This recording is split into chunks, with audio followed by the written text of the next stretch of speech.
नमस्कार दोस्तों, मैं सक्षम द ट्रैवलर आपके चैनल से श्री वल्लभाधीश की जय। आज मैं आपको ले जाने वाला हूँ एक ऐसी रहस्यमय यात्रा पर जहाँ इतिहास, भक्ति और चमत्कार एक साथ मिलते हैं। क्या आपने कभी सोचा है गोवर्धन पर्वत से निकली एक दिव्य मूर्ति कैसे राजस्थान के एक छोटे से गांव नाथद्वारा तक पहुंची?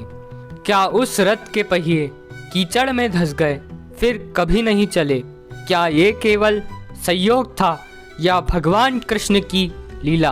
आज हम जानेंगे श्रीनाथ जी की रहस्यमय कथा, जिसमें छिपी है अनगिनत रहस्य, दिव्य संकेत और भक्तों की अटूट आस्था। वीडियो के अंत तक बने रहें, क्योंकि आखिर में मैं आपको बताऊंगा कि नाथद्वारा यात्रा को कैसे अविस्मरणीय बनाएं, कहाँ रुकें, क्या देखें, क्या खाएं। मैं आपको नाथद्वारा की पूरी जानकारी दूंगा, तो हमारे साथ अंत तक बने रहें और चैनल को सब्सक्राइब ज़रूर करें। वीडियो बनाने में प्रोत्साहन मिलता है। श्रीमद् भागवत पुराण में वर्णन मिलता है कि जब इंद्रदेव ने गोकुल वासियों पर प्रलयंकारी वर्षा बरसाई, तब बाल कृष्ण ने उनकी छोटी सी तर्जनी उंगली पर गोवर्धन पर्वत उठा लिया। 7 दिवस के बालक ने 7 दिनों तक बिना थके, बिना रुके उन्होंने ब्रजवासियों, गैयाओं और संपूर्ण प्रकृति की रक्षा की। इस लीला के स्मरण में गोवर्धन पर्वत पर एक दिव्य शिला से श्री कृष्ण का स्वरूप प्रकट हुआ, जिन्हें बाद में श्रीनाथ जी के नाम से जाना गया। कहते हैं सबसे पहले एक व्रजवासी ने अपनी खोई हुई गैया को खोजते हुए पर्वत की गुफा में भगवान की भुजा के वाम अंग को देखा। वर्षों तक व्रजवासी ने वाम भुजा की ही पूजा की।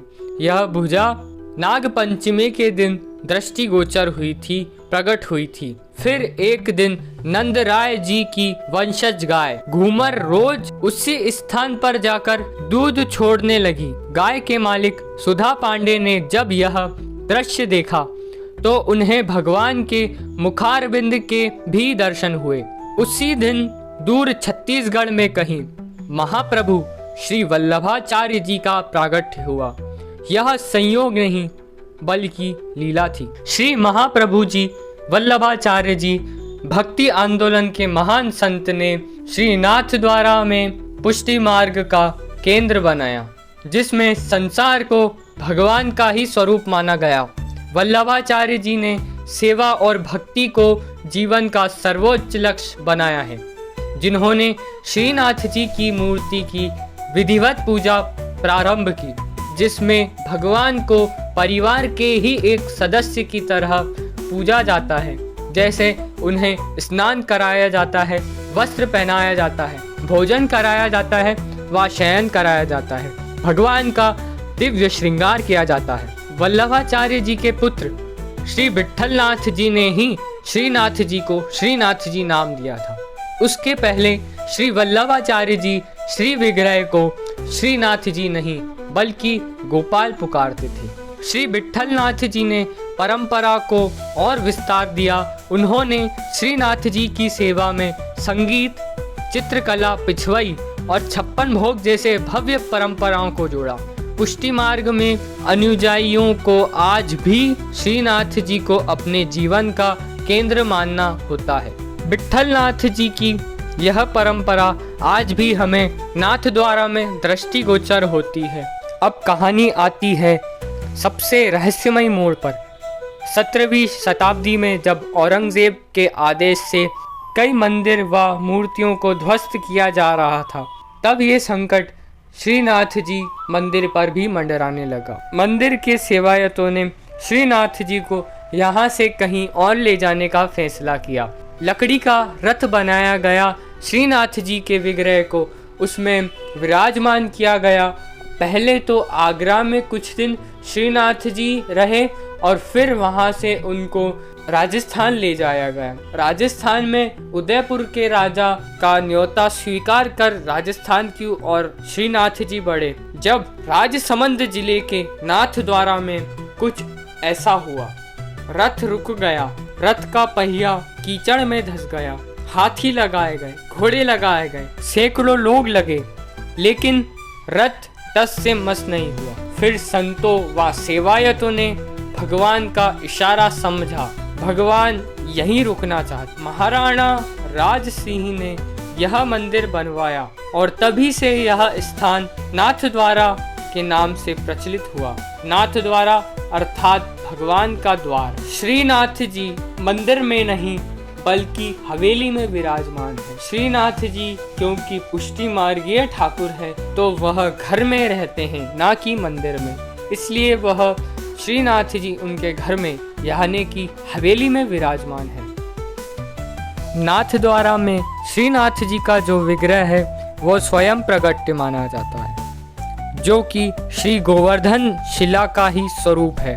श्री गोवर्धन नाथ के नाम से भी श्रीनाथ जी को जाना जाता है। श्रीनाथ जी के श्री विग्रह में कुछ खासियत ऐसी भी है। श्रीनाथ जी के श्री विग्रह में नाग, ग्वालबाल, मोर, सर्प आदि के चिन्ह अंकित हैं, जो चिन्ह भागवत जी में बताए गए हैं। श्रीनाथ जी ने एक हाथ ऊपर की ओर उठाया हुआ है, जिस तरह से श्री गोपाल जी ने गोवर्धन उठाया था, और एक हाथ कमर पे रखा हुआ है। तो श्रीनाथ जी का यह स्वरूप श्रीनाथ जी के नाम से जाना जाता है। श्रीनाथ जी के इस स्वरूप के दर्शन करने से श्री भागवत गीता, श्रीमद् भागवत पुराण को सुनने का पुण्य फल प्राप्त होता है। श्रीनाथ द्वारा मंदिर में हर सप्ताह 3 से अधिक उत्सव मनाए जाते हैं। कभी किसी मनोरथ की शुरुआत होती है, जैसे कि गर्मियों में आम का मनोरथ किया जाता है, सर्दियों में अटहरी पे, और होली का डोल, ये तो आपने सुना होगा। श्रीनाथ जी के अलग अलग मनोरथ होते हैं। कभी श्रीनाथ जी का विवाह खेल का मनोरथ होता है, कभी झूला हिंडोले का मनोरथ, अलग अलग मनोरथ किए जाते हैं। कभी काजू किशमिश मेवे से मनोरथ किया जाता है। हिंडोले को काजू किशमिश मेवे से सजाया जाता है। फूल बंगला भी ठाकुर जी को अति प्रिय लगता है, तो ठाकुर जी के श्रृंगार में फूल बंगले का भी विशेष महत्व बताया जाता है। जब गर्मियों का समय आता है तो ठाकुर जी गुलाब, मोगरे आदि के फूल के बंगले में विराजमान होते हैं और भक्तों को कृतार्थ करते हैं। दैनिक दर्शन 8 बार होते हैं। सुबह मंगलाजी, श्रृंगार, ग्वाल और राजभोग के दर्शन। फिर शाम के समय उत्थापन, भोग, संध्या और शयन के दर्शन होते हैं। हर दर्शन में श्रीनाथ जी भगवान का अलग श्रृंगार होता है, अलग वस्त्र और अलग आभूषणों से सुशोभित होते हैं। भक्तों के लिए यह अनुभव अत्यंत दिव्य और भावात्मक होता है। दर्शन के समय मंदिर में भीड़ बहुत होती है। पुष्टि मार्ग में कहते हैं, श्रीनाथ जी के दर्शन तो यमुना जी की लहरों में ही होते हैं। नाथद्वारा राजस्थान के राजसमंद जिले में स्थित है। यह बनास नदी के किनारे पर अरावली की पहाड़ियों में स्थित है।